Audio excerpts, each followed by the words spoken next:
Sunhaven is a fun farming sim that the two of us played ages ago back when it was in early access. It's kind of like Stardew, but if you could romance Mayor Lewis. For the two of us, it helps scratch the Stardew itch, but without having to make ancient fruit wine for the umpteenth time. With the game fully released and a craving for some cozy farming, the two of us decided to catch a train to Sunhaven for date night.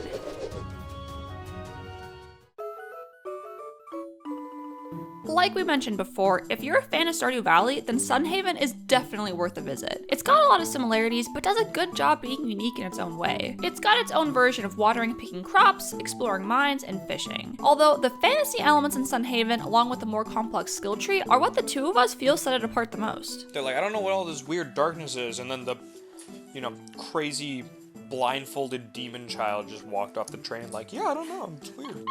When we initially jumped into Sunhaven, we loaded up our old characters and found that they were nearly unrecognizable. Backups? Saves? Okay, wait. I have Evil Noiki and I have Noiki.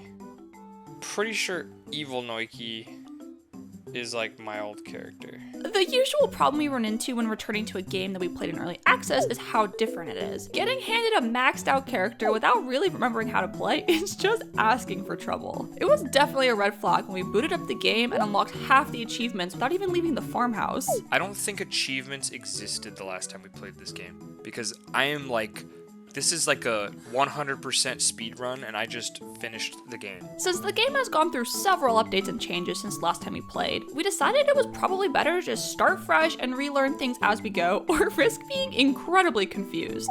I am incredibly overwhelmed. While using our old character would admittedly be a lot of fun, it wouldn't make for an engaging experience watching the two of us spend the evening curb stomping all the cute little woodland creatures with armor that we weren't supposed to have anymore. My combat level is not high enough to use the Sunite Sword. Well, then how did I get it? We needed something to work towards anyways. The game wouldn't be as fun if we'd completed all the bundles and had all the best tools and armors in the game. And not to mention him being in a relationship with half the women in town and not even remembering who they are. I just wooed like 3 people by existing.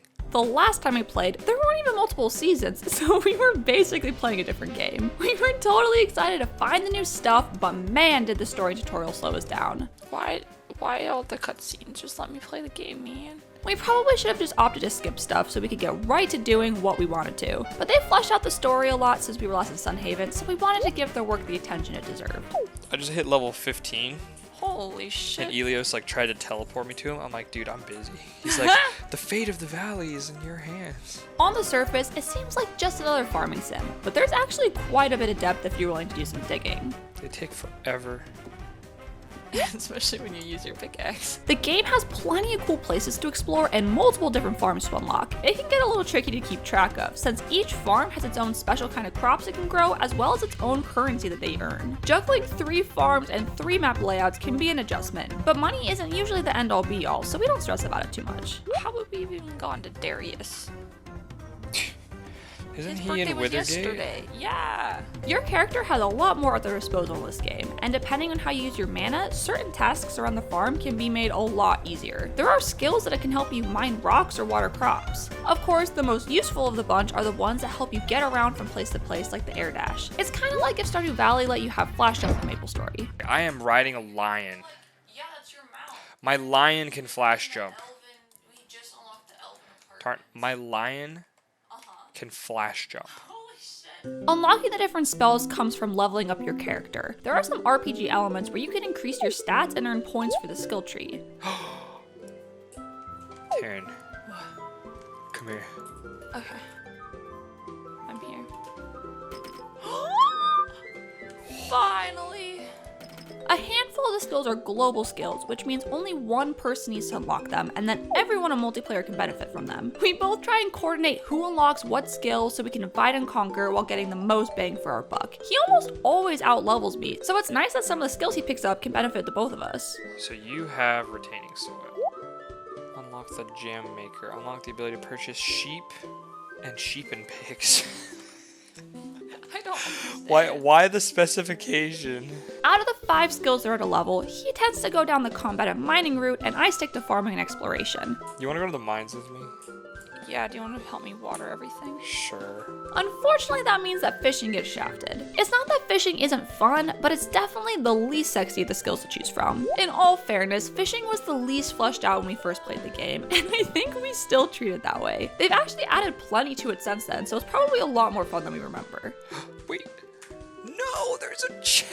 I didn't see it because I was afraid of passing out. Another favorite of mine is completing the billboard quest, but it can be really difficult to track down the NPCs for me. Where is Nathaniel? I swear that guy is so hard to track down. On a typical day in Sunhaven, he'll come home with an inventory filled with loot and ore from the mines, and I'll have nothing to show but the item I've been running around all over town with, trying to turn into one of the ever-elusive NPCs. Report back to Nathaniel.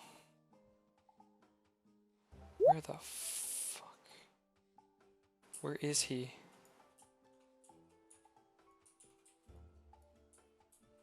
I swear, Taryn, like, that's me. Okay. Where? Let me find it. Dude. Nathaniel, what? He's going down to the beach. Oh, there he is. Yeah, good call, good call, good call.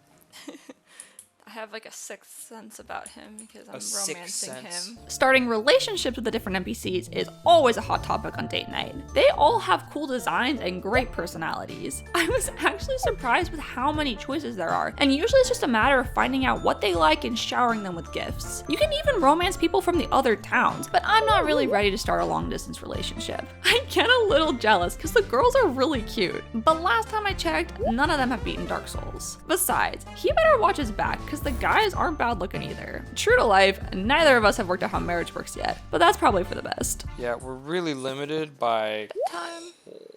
Bedtime. Shit! What the hell, Taryn? You gotta give me more of a warning than that. That scared me. I just saw it. That scared me. Literally Scooch just over. saw it, so I told you. Scoot over, boo. I have no room. Stealing all the blankets. That's my bed, first of all. You have your own house. You're using the entire pillow. You're using me. Growing crops and just selling them raw isn't gonna cut it in Sunhaven. Seeds are just way too expensive, so there's not a good enough return on investment for our tastes. Instead, it's all about processing them into food. There are so many delicious things you can cook in this game, and it has me getting hungry for dinner before we've even finished playing. It's also nice because it encourages growing a variety of different crops for different ingredients. So we have a loom, correct? Yeah. Where is our loom? Over by the cooking. Ah, yes. That's where I like to do my looming as well. Some recipes are good to eat because they restore health, some sell for a good amount, and some make good gifts for NPCs. We really enjoy the variety of our crops and find it more enjoyable than growing the one with the best margin and dumping it into the shipping container. With so many different recipes that call for multiple ingredients, it's up to us to experiment and see what can be made. And then please make sure that you buy the peppers so we can at least have them growing. Oh, yeah. How many do I buy? I mean, we have a shit ton of noodles. So as many peppers as I want. It's freeing not having our wealth be tied to farming. There's plenty of sources of passive income to come by that give you the freedom to explore and experiment. As fun as it is to min-max the profits in games like these, it's nice to also have the option to just make money while going about your day. There's equipment that gives you gold at the start of each day, and perks that make each item crafted earn gold as well. With several perks from skills essentially paying you a living wage, there's always plenty of money to go around. Are you seeing this? Wait, we have to water the crops still, but it's raining? Yeah. I thought we were free because it was raining. I'm pissed. The main reason we try and earn a lot of money is to be able to blow it on decorations for our farm. I am determined to collect all the plushies in the game and decorate our farm with them. Unfortunately, the trader who sells them is a shrewd negotiator, so we have to pay a premium. They knew what they were doing when they made them look so cute and cost so much. I never stood a chance. Oh my god, they have the penguin plushie. No, we don't have enough money. It's 3K. We need to save everything we have for plushies. Yes. Decorating is really where this game shines. There are so many fun pieces of furniture and decorations to find, craft, and buy. With 3 different farms and houses to go with them, it's really a never-ending project. The level of detail where you can organize objects at a table down to the most precise pixel is both a blessing and a curse. I've spent in-game days going back and forth about whether I like something in one spot or 2 pixels to the left. There we go. I'll put the little plush. I was like making a little line of plushes down below. Evidently, we had a lot of fun during our visit to Sunhaven. With everything there is to do, it's easy to see how I got so far back before the game was even finished. All in all, it was nice to see the updated world and it made for a very fun date night.